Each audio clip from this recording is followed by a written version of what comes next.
Hello, and welcome to the Cubicorn Games podcast. My name is Dustin Morbido. It's been another couple of busy weeks, more than usual, even a little bit. And joining me to discuss such busyness, Lorraine Morbido is here. Allegedly. Sometimes forget.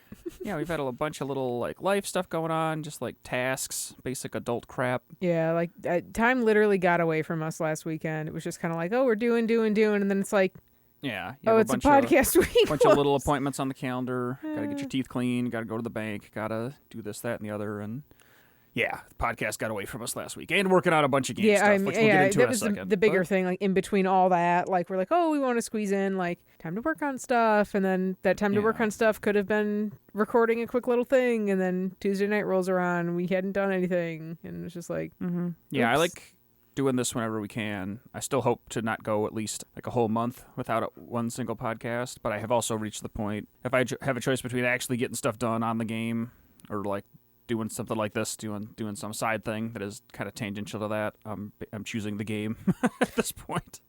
I think keep that process flowing. It should be hopefully understandable as our development cycles. We kind of have miniature sprints up to the test build releases and stuff like that, or shows especially. And since we technically don't have anything else, no other events planned this year, it's kind of our deadlines that we're setting ourselves that we want to have we want to have this done or this touched on. Yeah, which will be out in a couple weeks. Yeah, September 5th is when our next build is going to drop for Super Cucumber, which you can find by looking up Super Cucumber on Steam and click on the Discord link. In the description. Which we'll talk about again in a minute. I don't know if we might record a show that week. We might not. Now that we're back a week again, that would be kind of the next time. I'm going to play it by ear based on how much I've gotten done by then. So there may be a podcast that week as well, but if not, there will be a Cucumber build that Friday. Yeah, we have other stuff coming up mid-September. Yep. So that might shake up the schedule anyway. Going out of town for a little bit, which we're not going to talk about now, but we will talk about when we get back. Yeah. But yeah, we've been prepping for that a little bit, doing lots of game stuff, doing life stuff. But yeah, speaking of game stuff, I don't know, we've both been busy in our own kind of, I would say more, I don't know, for me, definitely more tedious. You, a little more a mix between kind of creativity and grinding it out. I get the word tedious thrown at me at work constantly. And in that case, it always feels like such a negative connotation. I'm doing very detail oriented work. Basically, especially when I'm doing one of our more decorative plates, it's a very meticulous, it's not a fast process. And they're like, oh, that looks so tedious. And it's just it's literally not. If I didn't like it, I wouldn't be doing this, especially in the case of work for a job. You don't just everyone's oh, this looks so fun, but it looks so tedious. Those can't be two separate circles. You have to the less flashy stuff, throwing on the wheel or whatever.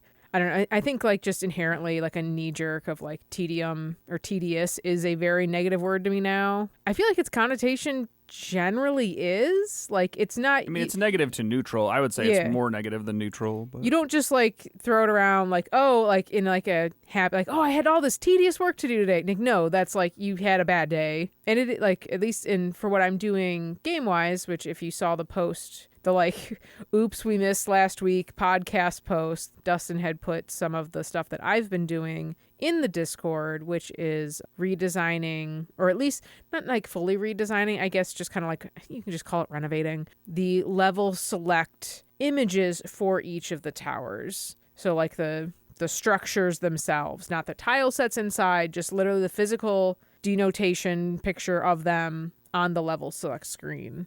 And as of this recording, I'm going to say I have 4 2/4, 2 separate fourths done. I still might go back to the laboratory, the 5th tower, and do a little tweaking here and there. I think the vast majority of that is done. And over the course of a 3 hour, I feel I black out and don't really pay attention to the time and look at the time oh my God, 3 hours has passed. It's the same when I'm doing some of those really decorative plates at work. I literally just zone out and I'm just focused on what I'm doing. The vast majority of the final tower, the manor, has also been done, but there's more. I'm gonna be hand drawing Ivy essentially.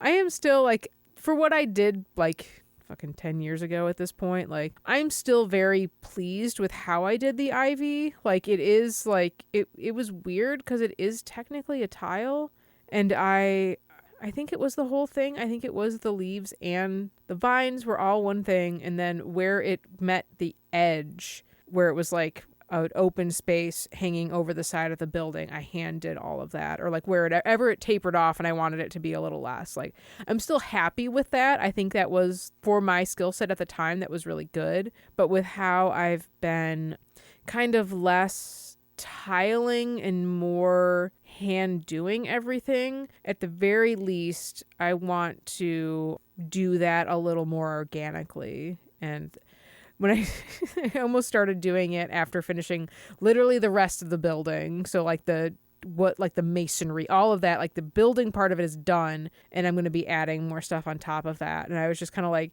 staring at the original one, because I've generally had them up like on my other monitor, just kind of like referencing, just kind of looking like, oh, like this is what I want to keep, or kind of reference what I don't want to keep. And I just got really tired thinking about it. So I was like, I'm going to set this aside and probably take a stab at both it and maybe Tower 5 again tomorrow. But I've been really happy with them. There's going to be animating features to 3 of the 6 towers. I might be doing some other little like kind of like ground extra details around the tower specifically. But toying with the idea of having like a wind blowing through long grass animation that like maybe will play over the whole ground sporadically. I'm not sure. Like, that's something I need to look more into. I want to fix up the sun a little bit, maybe give it like a subtle animation of some kind. I've got some ideas, but I think it's coming together. I think they're going to look really nice as it stands, with the exception of certain Tower 1 assets. I believe they are currently the oldest thing in the game as they stand. And like, I'm still like, generally, I'm still happy with how they look. I think they look good. They're probably like the most elaborate things I had done at that point in time, especially the final tower. That's why I think it took even like kind of even longer for me to do it this time, because I was like, or I don't know, it made the process different. I wasn't scrapping everything. There's quite a bit on this tower specifically that I did keep, or like very subtly changed, as opposed to the office tower. I literally like bulldozed the whole thing and built something completely different. 1, 2 basically kept their general facades, and I like tweaked them a little bit. 4, the shape is similar, but I added more detailing, made it a little more, I think someone even said it's a little more like instantly readable as construction, which is what I was going for. And then, because it is technically referencing a model that I made, like for the original game that Yukovsky comes from. And I didn't actually go back to look at it. I'm like, it feels like it's very similar. I have to go and see for myself if I actually did like reinvent the wheel inadvertently. It felt right. That's why I did it. But yeah, I think they're going to look really nice all together, and especially when like they're animating and like the clouds are going over, I think it'll be a nice scene. And then the silly little flowers that you like on the overworld map. I think it'll be good. It's a cool thing where now that we have most of the game built out at this point, the little tweaks you're doing are kind of, again, subtle little things that are either like just to zhuzh stuff up a little bit, or to tie in with the fact that we do more know what's inside each of those places now than we did when you made that stuff originally, where we were like, all right, well, here's kind of a theme for everything, but like the vast majority of that stuff did not exist in any form. I mean, when they were all created like, initially. For the most in practice, part, in gameplay. Well, gameplay wise, yes. Yeah, for the that's what I most part, mean. when I was making the tile set specifically, I was referencing the exterior. Because I literally, again, with just picking the bosses, I like bulldozed through all of that, like literally over a decade ago, of just like, these are our bosses. That's it. Like, here they are. This is where they are. And then we just kind of like built the gameplay out from there. Because it wasn't like the gameplay inside wasn't relevant to what like the bosses or the theme was. And I think we've done a really good job in kind of like pairing the two together. Like the game, like the doors, I think work really well for like I mean, they don't really look like office doors, but like having a more of a mazy type explorative feel in an office space, I think makes a lot of sense. The like switch chaining in the slightly more open air space of a construction site makes a lot of sense.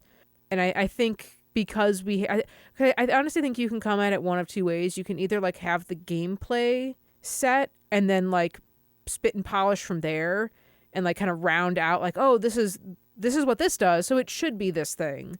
Or you try to like, you kind of have a general like vague concept.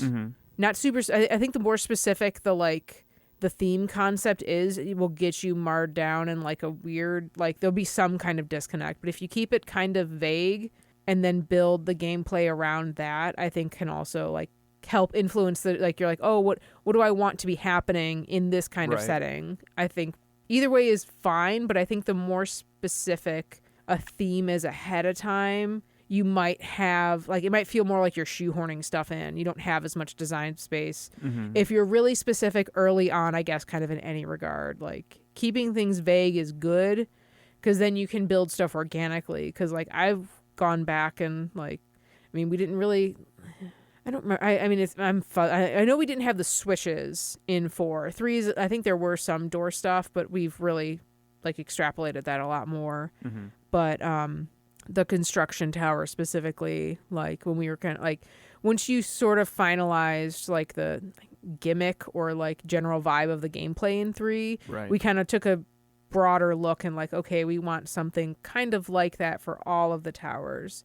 And when we got to 4, it was like, well, what do? We kind of had the idea of the moving platforms, but that really wasn't like enough of like a really good hook. And I think the levers, as opposed to the buttons or the switches or whatever you want to call them, I think was a really good example of, in our case, the like or more organic fleshing out of the gameplay based on like the kind of themes and general ideas of what the tower sort of was already and what we were able to make it become. It's exciting. It's going to be a lot of fun getting all that stuff in there. And I've been kind of like toiling.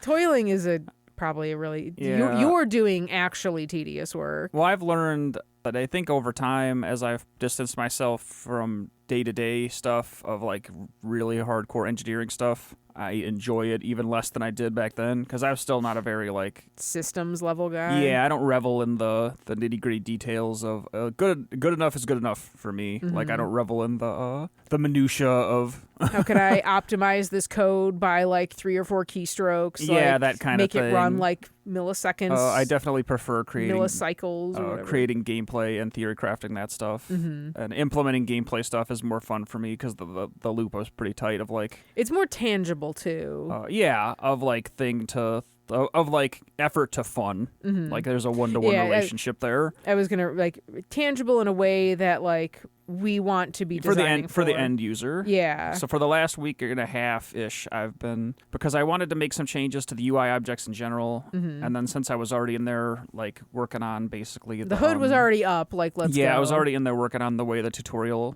little text things displayed stuff. Like 1 or 2 minor other ways that I was like, well, if I'm already in here, I know there's a big thing on my checklist for the final game, which is support for like localization text, basically, that like before this, all the text strings in the entire game were just like hard coded onto those objects in any given scene or like on any given prefab or whatever. And the work I've done in the last week or so has been to basically pull all that stuff out into a CSV file so that we can, send it off to a service or something and have them give us the equivalent strings in a bunch of different languages, and then the game, will pull the correct ones in based on the language setting that the player picks. But so all that to say that none of that stuff is really user-facing other than, like, the only thing it can do is break, right? Yeah. it either works correctly and goes unnoticed or works incorrectly and fucks everything up. So, yeah, it's been a lot of very annoying back and forth because there are easier ways that this could have been done, especially if I had been... Again, this is the software development problem, right? If this had been playing out beforehand, I would have built everything differently from that point. But I was trying to thread the needle between not changing the existing stuff too much and like implementing this functionality. So I basically not only wrote code that will pull those text strings from CSV and paste them in the objects, but code that goes in the opposite direction of instead of like manually typing all that data into file. It's reading them from the levels as we they already load stand. up levels, if that text exists in the game, it like parses it out, packages it up correctly, puts it in the file, and then theoretically at runtime for end users, it pulls it back out and again reformats it correctly. And then we needed support for things like to move some of the icons around per language. Like each string needs like kind of like metadata that has to be a little different because I don't know, how many characters, how many words, or even necessarily how many lines a string will be in like Japanese, let's say, versus English. Yeah, like physical, like new line, like lines of text, essentially. Yeah, and combined with the fact that for this stuff specifically, like I still will do work, not in this update, but in a later one that brings all the other text in the game under this hood, because right now it's just the kind of like tutorial text that pops up in the environments no when menus, you step in a certain place. Like, yeah, so all that stuff will eventually be rolled in to this system as well, but... Would we localize the logo? I don't think so. I'm not even 100% sure if we'll localize the character names, but that's a conversation we'll have to have later. But no, I definitely... No rendered text like that. I wouldn't localize the logo. We're not going to localize any little, like... There are tiny little strings of English on some of the, like, little sprites and stuff you made for the background and stuff like that. We're not going to change any of that stuff. It's going to be... I mean, that's just set dressing at that point. Yeah. That's not, like, game-centric. Yeah, we're going to localize about as much as your average, like, anime sub localizes, I think. We're like, anything that's, like, directly relevant, but, like, if it's a sign in the background of a scene that's not pertinent to what's happening, we're not going to localize it. And like I said, character names, I'm kind of on the fence. I'm leaning towards not, unless we, like, found individual people, like that spoke those languages that wanted to try to localize them, because they're all basically, like, puns all puns or little, or, like, whatever. They're not, like... text that can be easily localized functionally. You have to know the context behind them and like have some level of creativity to come up with an equivalent. I don't in think an alternate language. I don't think the joke of Atticus Finn is going to get like no language will understand that because it only really works in English. Plus, some of them are just names. Like Atticus is literally just a name. So I'm not too worried about that in particular, but again, all the functional text where it like tells you a gameplay relevant thing or like tells what a menu does, like that stuff obviously needs to be in its native language if we're going to claim that the game supports that that language for people. So yeah, it was not the most fun I've had game dev wise for the last couple days, but I believe it is working relatively stably now. So like I said, I'll have more to do on that front in the future, but for now it should be working okay, and I'm going to get back to way back into level design stuff because that's basically all I'm going to do for the next 2-ish weeks until we push that other build.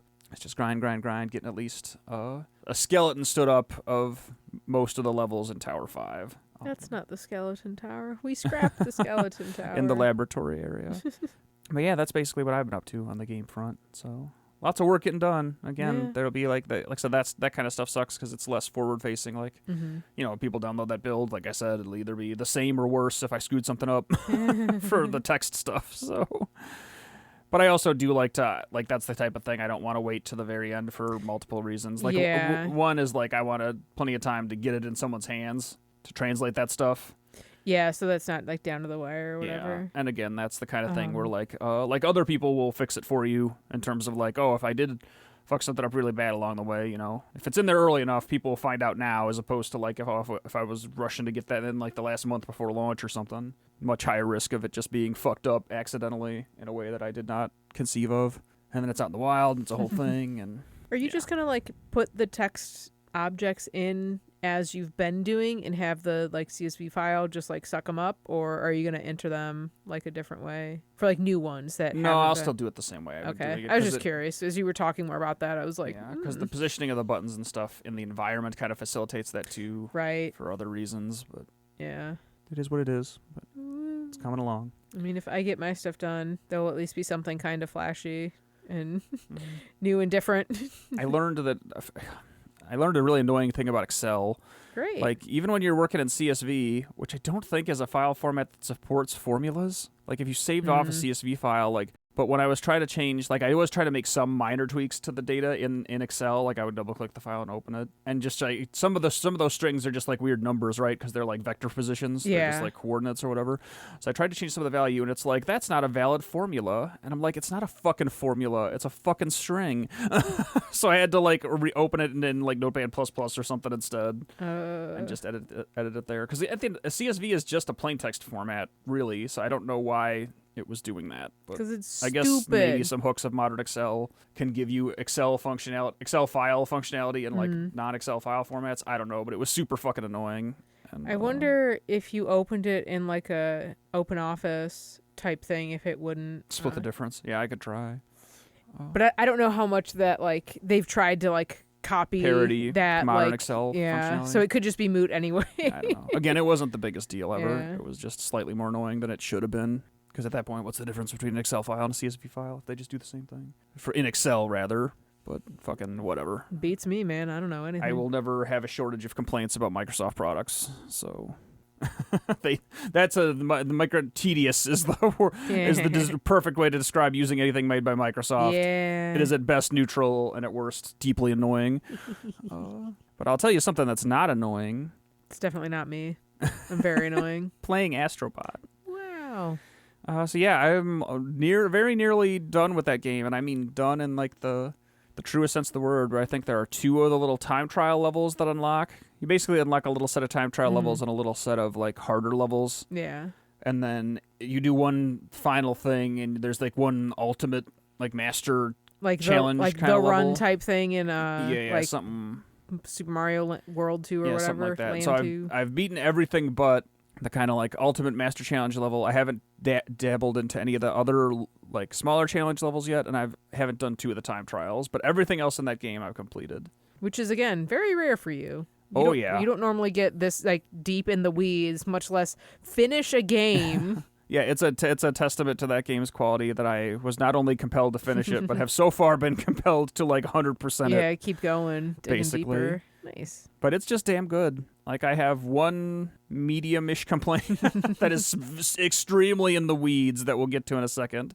But on the whole, it is just a really great game. It is kind of the cure to what ails most of the modern game industry, in my opinion, and that like it is not riddled with microtransactions. It is not manipulative of your time in any like overt way, other than like being fun. Yeah, like the hook. It's manipulative. Oh, it's so much fun to play and experience. Yeah. You're gonna want to keep playing. The hook of the game is not to make a number go up or to check off 15 like pointless checklist boxes or to get you to look at the shop every 10 minutes. It is like, oh, if you're having fun, keep playing, and if not, go do something else. The levels are pretty bite-sized, but like still pretty meaty. Yeah. Like I haven't played it yet. I'm kind of waiting for you to be done with it, and also to like kind of slightly distance myself from what I've seen, so I can kind of like experience it little fresher a little more. than, like, all the stuff you I didn't watched see me do. like a good chunk of the beginning and like other parts in the middle, like you've been playing when I haven't been watching. Mm-hmm. But yeah, it's like a nice pace through most of the levels, and they're not too demanding, especially on like the critical path that you're gonna just want to walk away and not, just one more. It seems to be very well designed in that regard, which is not something, again, like you said, that I've seen in a while, especially in a platformer like this. One of the big things that I love about it,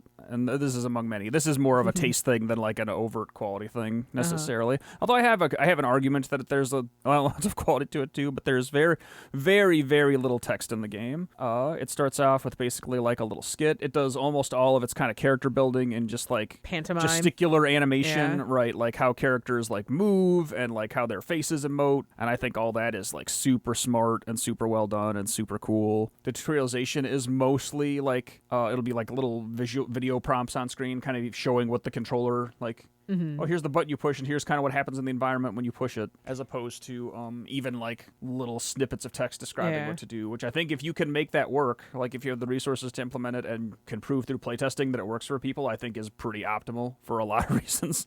Again, one more because it theoretically works across, language barriers, right? Of like, oh, I see this thing. I don't need to read English to understand that moving the left stick and then pushing X means, jump or whatever, if that's conveyed that way. I also think that just like, again, that this is just a taste thing for me, but like, man, I'm so glad it doesn't have a yappy story. Like every time you beat 2 levels, you talk to some little fiddly guy and he just yammers on about some nonsense that I don't care about. Like, it's very gameplay forward, which I really appreciate personally. But then the gameplay parts I think are really well made too. Whereas like, I wouldn't say it's a super linear ramp up in difficulty. It does get a little harder as you go, and some of the boss fights I think in particular like are harder than others because they throw you a few more curveballs that like, oh, this is more demanding than like noticeably more demanding than the stuff before it and a lot of the stuff after it. We're not going to get into specifics of any of the encounters necessarily because like I don't want to spoil a bunch of stuff for people either. But yeah, so like even though it doesn't quite like in Cucumber, we're going for a pretty narrow or not narrow, a pretty linear ramp where like the game gets harder at a steady, stable clip. This doesn't quite do that, but it keeps you engaged at, I would say, pretty much at that clip anyway, because while we're introducing in our game one big mechanic per like every 20-30 minutes or so. Like you'll play a whole world and that'll be like kind of one thing, and then you'll play the next one and that'll be one thing. This is more bite-sized, like, oh, you'll get one little mechanic per like 10-minute gameplay chunk. And then they'll kind of loop back on those again, like all games do eventually. It's more the doling out of that stuff than the doling out of just like a linear difficulty ramp that keeps it engaging, like mentally. I think we're like, oh, well now this isn't necessarily like super hard, but I haven't used the stretchy boxing gloves yet, so I'm learning to do that. Yeah, because it's not like you're not getting like a new power in your general tool set, and it's not really even like a Mario power up. You're getting something for that level, and like you don't lose it. You get rid of it at the end, but it's not like it's like, oh, I died and I don't have this thing and now I can't, like I have to go find it again. Like no, like you just have it which for the rest of the level, and the whole level is built around using it in both the ways they kind of show you, and then I think like when they revisit, like I haven't seen as many, like obviously I haven't been playing as well, but it seems like they're not all completely unique. Like there are a lot of ones that are like just kind of scattershot around, but they do reintroduce them. You pick up one you've already had, it's like, oh, I know what to do with this, and then like they throw some curveballs at you as to how you like the minutia of using it, basically. Yeah, and again, it seems like such a straightforward basic thing because we've talked about it before, but the fact that each level is purpose-built around a specific ability just makes the game feel so cohesive and so strong. Because again, that's my big problem with where I think roguelike elements are a really rough fit for platformers, is because like the only way that the way they are most interesting is if the environment demands you do something specific. And they're like, unless you really go out of your way to make a bunch of permutations for stuff, you can't really do that in like a structure of game where you're getting random abilities at random moments. It's still, I'll keep bringing it back. It's still one of the things I really like about Rogue Legacy 2 is that the like general platforming abilities you get from beating a boss, and then the next area you are using, though, like that area specifically asks you to use that. Like you'll use them again later, but like that, like the general areas are built around having and using those abilities, and I think that's really cool because like you can get like modifications to them, like between your equipment and just other like perks that your like heirs get or whatever. But like the general flow of those levels is built specifically around this new ability that you would have gotten from the previous boss. Yeah, and again, that's a way smarter way to do that. Again, my touchstone for that was playing a bit of 30XX, and that game does the opposite, where it's like you basically like load up the run, and you kind of get what you get, and as a consequence of that, sometimes you might get like an 8-way dash, and sometimes you might just get like a better, buster shot or whatever. And so all the environments, in my opinion, I didn't play that game much. I will play it a little bit more at some point, but I was definitely a little let down by this. I was like, oh, this is all just a little bit boring from a platforming standpoint because of this. But yeah, Astro Bot really works well in that way. And I think that isolating like you said, not necessarily expanding your toolkit where you have like a big wheel of stuff to select from and all that stuff like that, I think is really smart too. I think, because we're kind of splitting the difference, right? Like we're not having you like pick, oh, I'm gonna equip air dash from like a wheel of things I can put on this button. Yeah. But at the same time, we're giving Cucumber more abilities at once, that Astro Bot has necessarily. But we're still not like having you like kind of stop start cycle. between, like not like the the boss powers in like a Mega Man game or whatever. Yeah. Open the menu, turn this thing on, use it, switch back, Right. go It's to still something. all kind of like in the moment flow state. And Yeah. like in our game, hopefully we're teaching it to you enough that like you'll, use a thing for a while and then kind of internalize it and then eventually internalize the whole toolkit. Astro Bot, by its design, it forces you to internalize the current thing because it is the only thing in front of you. Like you can jump, you can do little attacks, and then you can do the special thing you can do in any given level. And I think because they build those levels so specifically around those concepts, like, like what, like you don't have to worry about like, oh, I'm not like using the rocket jump, I've got the rocket dash instead, or like I'm stopping time. Like, what you're doing because that's the only thing that's in front of you. Yeah. And the level is built around having that one thing. There's an incredible clarity of focus from the development standpoint that segues into the player's perspective of like, okay, the design is so specific because it can be, because it's so isolated. I get to focus the majority of my attention on looking around this environment, keeping my eye out for little secret stuff, and like plotting the path forward without having to worry about, like I said, which abilities do I have equipped, or managing my inventory, or any like it's just a very concise, well put together little product like across the board. And there's so many little touches, like there are little things that like the spit and polish stuff that like there's no way you guys absolutely did not have to do that, but you did do it. Like one of the ones I had mentioned to Brian, who has played this game before me, was that like there are little stretches where like you'll basically have like a little rope bridge that you'll kind of create of bots, like you rescue bots, and then they all kind of band together and help you get across gaps or whatever in the hub world. And you can, one of those is like really up high, or sometimes they can be like, if you were to fall off of it, it would take like, at least a minute or two to kind of get back up there. Yeah. And so if you happen to throw yourself off of it, like if you're kind of just jumping for speed, trying to like go across it faster as opposed to just walking forward, he throws a little like lasso thing and like pulls himself back up. And they didn't have to do that. Like they made a little animation for it, and they like, and there's no other gameplay purpose anywhere else in the game. Like it is not used in like the regular platforming of the game. Otherwise, it's just a little quality of life thing. Another example of that I'm assuming was intentional because it's too weird for it not to be, is I think in one of the warp levels. So these were like the secret levels that are kind of like hidden off of a spoke, like a little exit off of a regular level. They're basically like you get to these parts where you can shoot ninja stars at bamboo, and the critical path is just to like shoot all the bamboo, like just knock it down and then walk past it. But there is a not quite secret, like it's a very in plain sight, like little platform to the left that has a bot on it. And to get to that, you basically need to kind of shoot them in ascending order. Like you need to shoot them in various heights, so you can kind of make yourself a little path to get up there. And so I kind of like I saw that, tried to do it the first time, didn't quite get the difference in height right between a couple of them, so I couldn't quite make it.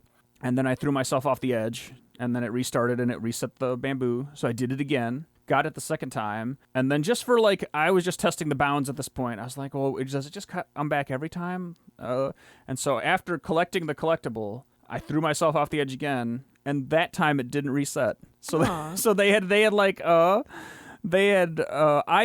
it could have just been a bug, but based on the other touches that are in that game, I'm assuming that was intentional. That they coded out that tiny little segment where like, oh, if you haven't collected this thing yet and you die here, we will reset the state of this. You do not have to reload the whole level to try again. But if you have the thing already and you die here, we will also not make you reshoot the bamboo things just to move forward. You can just move forward. And the little stuff like that kind of shit is the difference between a good game and a great game. I feel like in a lot of ways the design choices are just kind. They're fun first, basically. Yeah. They're trying to make you have a good time, and they're not trying to monopolize your time. Yeah, it is the opposite of almost everything. Again, like a game that both of us at this point no longer play, Destiny 2. We're free. Every single thing that's been put in that game for the last 3 to 5 years. Maybe even longer, honestly. Maybe even longer, right, has been you can tell it was this agonizing push-pull between people on the marketing side and people running the financials, and gameplay designers came in somewhere third to fifth in the lineup of people who get to decide what happens in that product. And Astro Bot could not be more the opposite of like you said. It's just that. It's it feels like pretty much every decision people got in a room and thought and said, "Oh, what would people enjoy?" And then they did that thing. And it really, really shows, and it is really impressive from that front.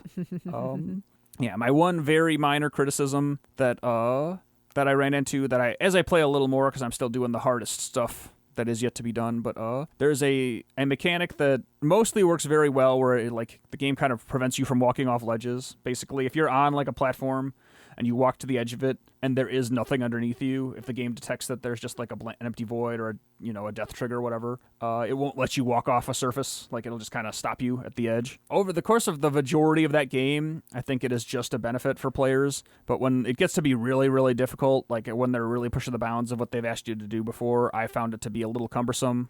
Where just like if your timing is a little off and you bump that edge before like actually jumping off of a thing in the areas where like you really need to do that, like it can arrest your momentum enough that it just kind of fucks up the jump for harder jumps. And then I had found other places where like specifically I think there's like icy surfaces in the game, and I found that to be like more of a coin flip to whether that system will kind of catch you or not.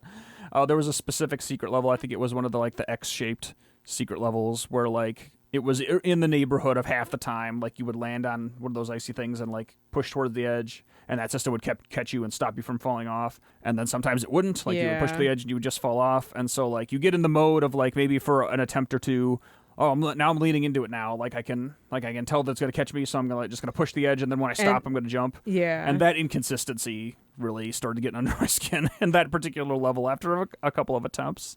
But yeah, I'm sure there are, again, like really nitty-gritty in the weeds ways that you could massage that or maybe like iterate on it in that specific circumstance. But that is my one and only real pain point in that product after playing an absolute ton of it.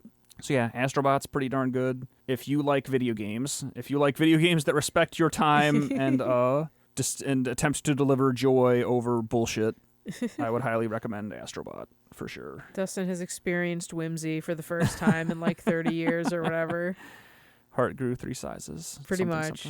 But it shrinks back when he's not playing Astro Bot, so he has to like get back up to the correct size after he has to play a little bit of it, experience whimsy for the first time again, and then he's stabilized. Did you want to chat a little bit about you said you're still playing Digimon? I am. So I have beaten the main story. Like, it wasn't very long. It's not like the big draw.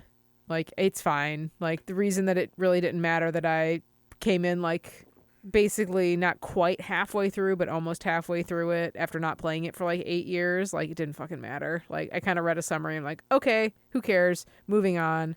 And then I've been doing a lot of the post-game stuff, and there was like one specific thing, like, I wanted to recruit everybody, get all the guys who are just like out in the world for you to find, and they're like do little tasks for or fight to get them to recruit them to the city to like do something in there.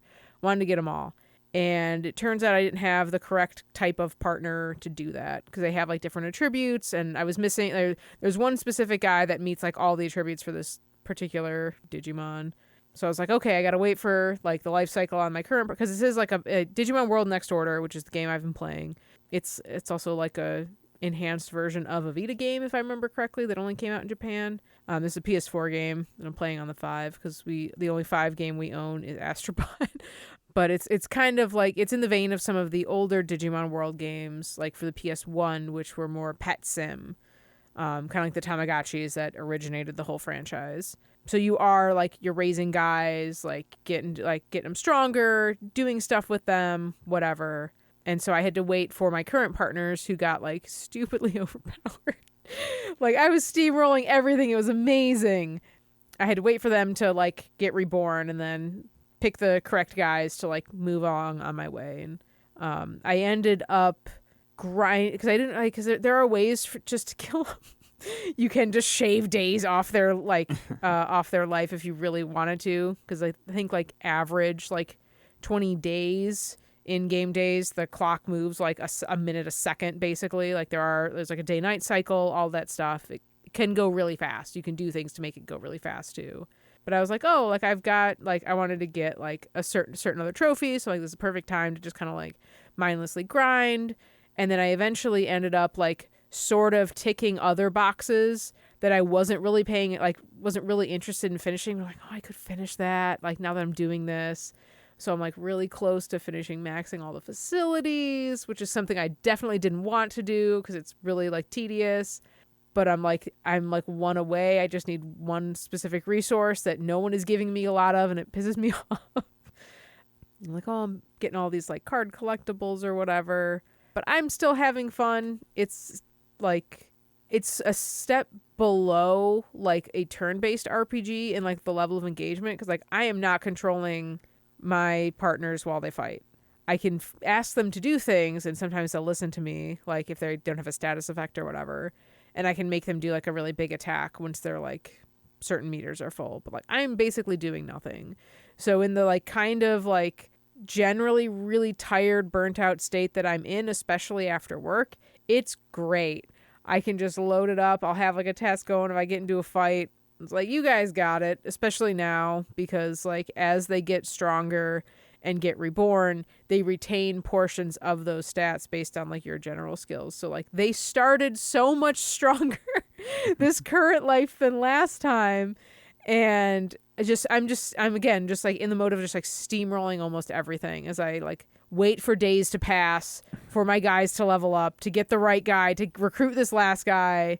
But like I'm still having fun. Like I don't think the game necessarily is disrespecting my time with how the menus and some of the tedium is. I just think it was designed poorly, honestly. Well, like, yeah, there is a fine line, it's right? not, it doesn't feel manipulative because like some of the menus, like you can like, there's all these like resource points throughout the world for like liquids, stones, metals, and wood. Like those are the types of resources, and they spawn things.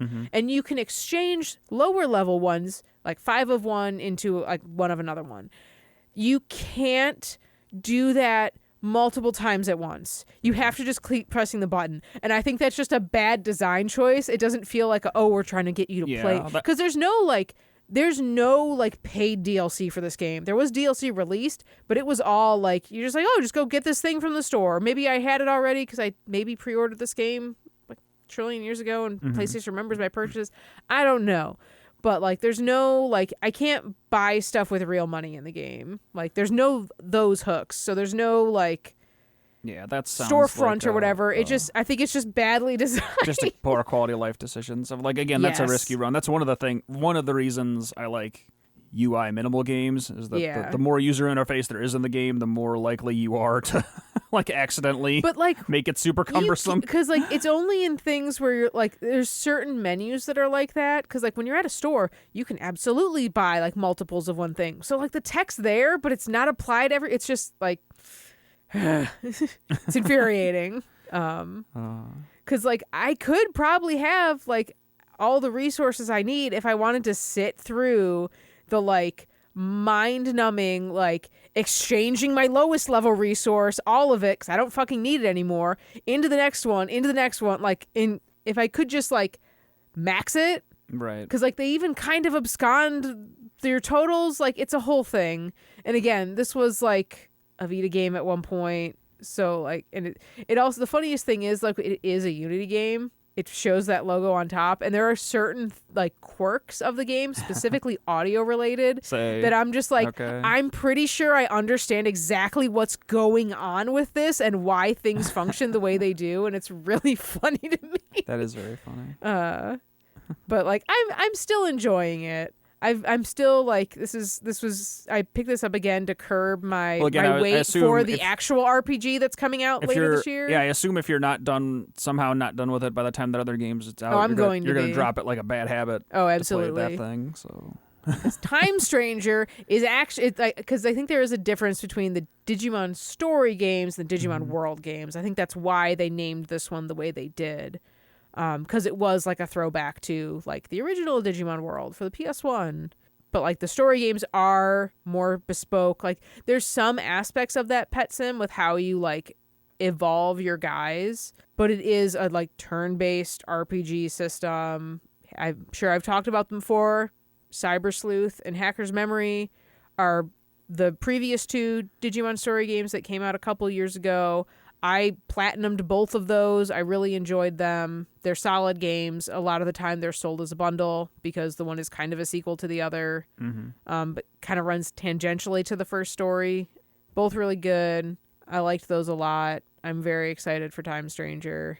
I pre-ordered the big fancy expensive one when I was allowed to, because they went out of sale like instantly, and then they brought them back in stock. But this has been a nice like holdover of a like different enough game.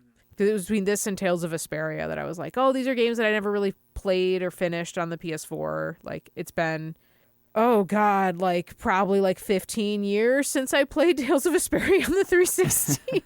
So it's been, I've only played that game once. Right. As with most Tales games that aren't Tales of Symphonia, which I've played like 6 times front to back. Woo! But I was like, this is something like I kind of like fell off of just because like I was doing other stuff, or it's a little obtuse, and like getting my feet under me again was kind of hard, but like I'm in it now. I've got like, there's this one game fact. I mean, it's probably the first one that'll pop up when you like search for it, but like, my God, like everything I could want, all the information, wonderfully organized. Like, I'm still so used to like the fucking .txt game facts from like way back in the day, where you just had to like, they had like the table of contents to like control F find where you needed to go. They're more like ebook-y in a way that like they have a table of like, I'm assuming if you set it up specifically, like they have a really good like link list of a table of contents. This one's phenomenal. You know what? Let's shout them out, because why not? Because this one, my homeboy, still got the tabs open because of course I do. Just, it says Silica is who did it on the GameFAQs website. Shout out to them. Shout out to them. Your guide, it was amazing, because I needed to like, I was looking through the story stuff. They like gave me a really good like training regiment for my younger guys to make the story stuff like to ease that pain point, because I know that was something that's probably part of the reason I had stopped, because I was like on a boss fight that was kind of hard and my guys just weren't up to snuff. So when they like, I did eventually like kind of brute force my way through it, but once that the guys that I had left behind after like initially dropping the game passed on, I started training per this guide's recommendation, and it's been like smooth sailing all the way down. They've got so much information. They've been an amazing help. The only reason I made it through this game, if nobody else got me in Digimon World Next Order, I know Silica's got me. But yeah, I have been having a lot of fun. Like, it is very silly. One of my favorite things in that game specifically is just like the environmental details, because it is like kind of leaning into the fact that it's like sort of a world, but also still in a computer. So like there's just like resistors everywhere. There's like circuit board floors on these pirate ships. There's like all kinds of really silly, just like tech shit, like just giant cables just laying everywhere for no reason, just aesthetic. And it's very funny to me. And I really like when the digital world gets weird, because like there's no set continuity for any of them. They're all kind of bespoke, and they all do different weird things. And that's one of my favorite things about that franchise specifically, is how like loose they are with everything. Nothing is super sacred. All the like Digivolution branches are like crazy sometimes. Like they just kind of sprawl everywhere. It's not just like a to B to C. You can go multiple ways. Right. And it's just fun. They like to have fun. The meat grows in the ground. Bone-in meat, just you grow it at the farm. I go check in with all the vegetable Digimon over there, and they're like, you have like 80 pounds of meat here, because it just grows. We just plant it. And like, I love that. That's very much a Digimon World thing specifically. I'm pretty sure the original one, I don't know where it comes from before that, but I know very specifically that it was in that original PS1 game. And I just think that's really funny, personally. Good stuff. I'm having a good time. I'm not 100% sure if I'm going to platinum the game, because there are certain, like, the one thing in particular is like 20 rebirths, and like I'm on 10 right now. Oh, that doesn't sound like fun. Like I said, there are ways to speed it up. And I think part of that is also due to like forcing, like, because there are certain like items you can just like force evolutions. So I think certain stages just live certain number of days. So I could just like jump to the end if I wanted to. Like, so there's another one that's like raise 200 types of Digimon. I think I've raised like 73. So I'm trying to sweat the small, not sweat the small stuff, basically. Like, kind of do the stuff that like I've kind of backed my way into. Like, they're basically almost done, but not like lose my mind and just play and not have fun. I don't want to grind it just to grind it. I was grinding for a purpose before, because I was checking like 3 other boxes that I wanted to do that I knew would be like, I was just like, oh, get like 1 million bits. And now I've got almost 2 million because of how I was grinding. But like as long as I'm having a good time and I don't feel like I'm wasting what I could be just literally playing anything else or just doing something else. It's a fun, very silly thing that I've been enjoying. I'm glad I picked it up again. That's my Digi-Minute. Sounds good. Well, yeah, with all that said, I think we are probably just going to call it a show. Hell yeah. It's been fun to play a game and be excited about it.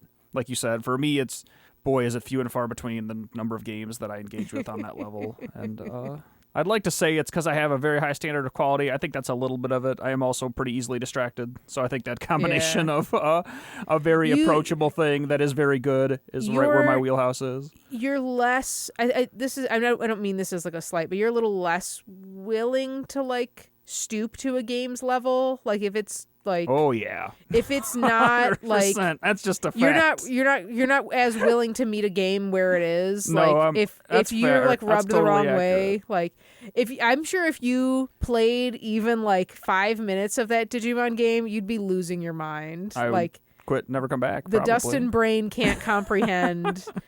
But I'm like achieving Zen while I'm playing it. Like I'm not thinking. I am, but I'm not. It's a nice kind of, like I said, it's sort of meditative. I can like I'm kind of doing stuff, but I'm also like sort of checked out. Like I have to like I see a button flashing. Okay, it's time for the big attack, or like, oh, that guy died, or he's gonna die. Right. Or you're doing a big attack. Like. So yeah, we'll be playing more. I'm more forgiving of games. I'm apparently very unforgiving. No, I mean, I like I said, I'll cop to that. That's totally fair. You take no shit, which like I do respect, but also like sometimes you can just have fun. Like it's allowed, it's legal. Mm-hmm. Having fun is good and okay. Stay tuned for more of me taking no shit. Stay tuned for us playing more video games. Stay tuned for Super Cucumber updates. Us making more games. Yeah, if you want to support us, the best way to do it is to go wishlist Super Cucumber on Steam. And Yes, while you're there, please. click the Discord link, jump at the Discord. If you've got questions for us, if you've got an indie game you'd like us to try, email us at podcast@cubicorngames.com. Hit us up in the Discord, or and if you want to hear us yap some more about games, subscribe to this podcast on Apple Podcasts, Spotify, and many other places that podcasts are found. Our cat is yelling, so we're going to go call it. You stay safe out there. Have a great couple of weeks, and we will see you again with more podcasts soon. Bye.